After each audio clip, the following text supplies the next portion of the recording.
Hello friends, welcome to Bharati's kitchen. ఈ రోజు వీడియోలో టేస్టీగా ఉండే హెల్దీ పాయసం రెసిపీని చూపించబోతున్నాను. ఇది మిల్లెట్స్ తో తయారు చేసుకునే పాయసం అండి. ఎప్పుడైనా పాయసం తినాలనిపించినప్పుడు ఇలా ఒకసారి ఈ హెల్దీ పాయసాన్ని ట్రై చేసి చూడండి. టేస్ట్ తో పాటు ఆరోగ్యానికి కూడా చాలా మేలు చేస్తుంది. మిల్లెట్ తో తయారు చేసుకుంటున్నాం కాబట్టి ఎక్కువ టైం పడుతుంది అనుకుంటారు, బట్ చాలా క్విక్ గా తయారు చేసుకోవచ్చు. మరి లేట్ చేయకుండా ఎంతో హెల్దీగా తయారు చేసుకునే ఈ మిల్లెట్ పాయసం రెసిపీ కోసం ఫస్ట్ ఇక్కడ నేను బానియాడ్ మిల్లెట్ అంటే ఊదలు ఉంటాయి కదా, ఊదల్ని అరకప్పు వరకు తీసుకున్నాను. దీన్నే సామక్ రైస్ అని కూడా పిలుస్తారు. ఈ సామక్ రైస్ అనేది మీకు చూడడానికి ఇలా ఉంటుంది. ఈ మిల్లెట్స్ చూడడానికి లైట్ గా వైట్ కలర్ లోనే ఉంటాయి. ఈ లైట్ కలర్ లో దొరికే ఈ సామక్ రైస్ అనేది పాయసానికి అలానే హల్వా తయారు చేసుకోవడానికి బాగుంటాయి.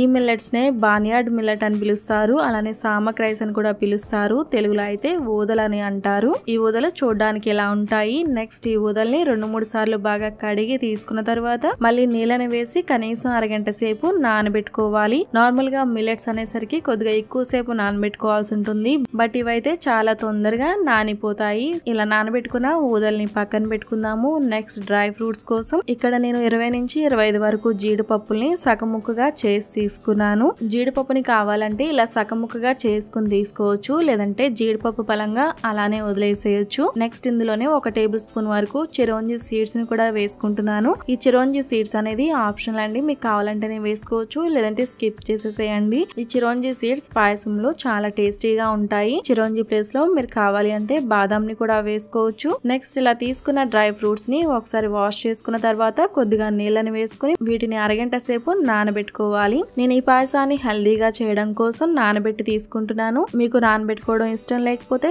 ఈ డ్రై ఫ్రూట్స్ ని ఫ్రై కూడా చేసుకోవచ్చు.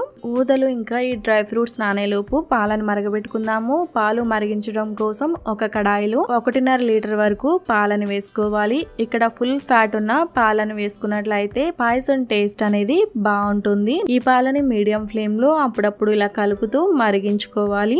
ఈ పాలని ఎప్పటి వరకు మరిగించుకోవాలి అంటే మనం వేసుకున్న 1.5 లీటర్ పాలు అయ్యేంత వరకు మరిగించుకోవాలి. సో ఇక్కడ మీకు చూస్తే తెలుస్తుంది, ఇలా 1 లీటర్ పాలు అయ్యేంత వరకు మరిగించుకోవాల్సి ఉంటుంది. ఆ సైడ్స్ ని ఇలా గరిటతో తీసేస్తూ ఉండాలి. పాలు 1/2 లీటర్ వరకు తగ్గేంత వరకు ఇలా మరిగించుకున్న తర్వాత నెక్స్ట్ ఇందులో నానబెట్టుకున్న ఊదల్ని నీళ్లు లేకుండా వేసుకోవాలి. ఊదల్ని పాలలో వేసుకున్న వెంటనే ఇలా గరిటతో కలుపుతూ ఉండాలి, లేదంటే ఉండల కింద ఫామ్ అయ్యే అవకాశం ఉంటుంది. నార్మల్ గా మిల్లెట్స్ ఉడకడానికి టైం పడుతుంది, అలానే నానడానికి కూడా టైం పడుతుంది. బట్ బానియాడ్ మిల్లెట్ అయితే చాలా తొందరగా నానిపోతాయి, అలానే కుక్ అవడం కూడా చాలా ఫాస్ట్ గా కుక్ అవుతుంది. అందువల్ల ఈ బానియాడ్ మిల్లెట్ తో తయారు చేసిన ఈ పాయసం అనేది చాలా క్విక్ గా తయారు చేసుకోవచ్చు. అలానే ఈ పాయసాన్ని ఎక్కువగా నార్త్ సైడ్ లో వ్రతం చేసుకున్న రోజున తింటూ ఉంటారు. నెక్స్ట్ ఈ మిల్లెట్ సగం పైనే కుక్ అయిన తర్వాత నెక్స్ట్ ఇందులో నానబెట్టుకున్న డ్రై ఫ్రూట్స్ ని నీళ్ళ లేకుండా వేసుకుని మీడియం ఫ్లేమ్ లో కుక్ చేసుకోవాలి. అప్పుడప్పుడు ఇలా మిక్స్ చేసుకుంటూ ఉండాలి.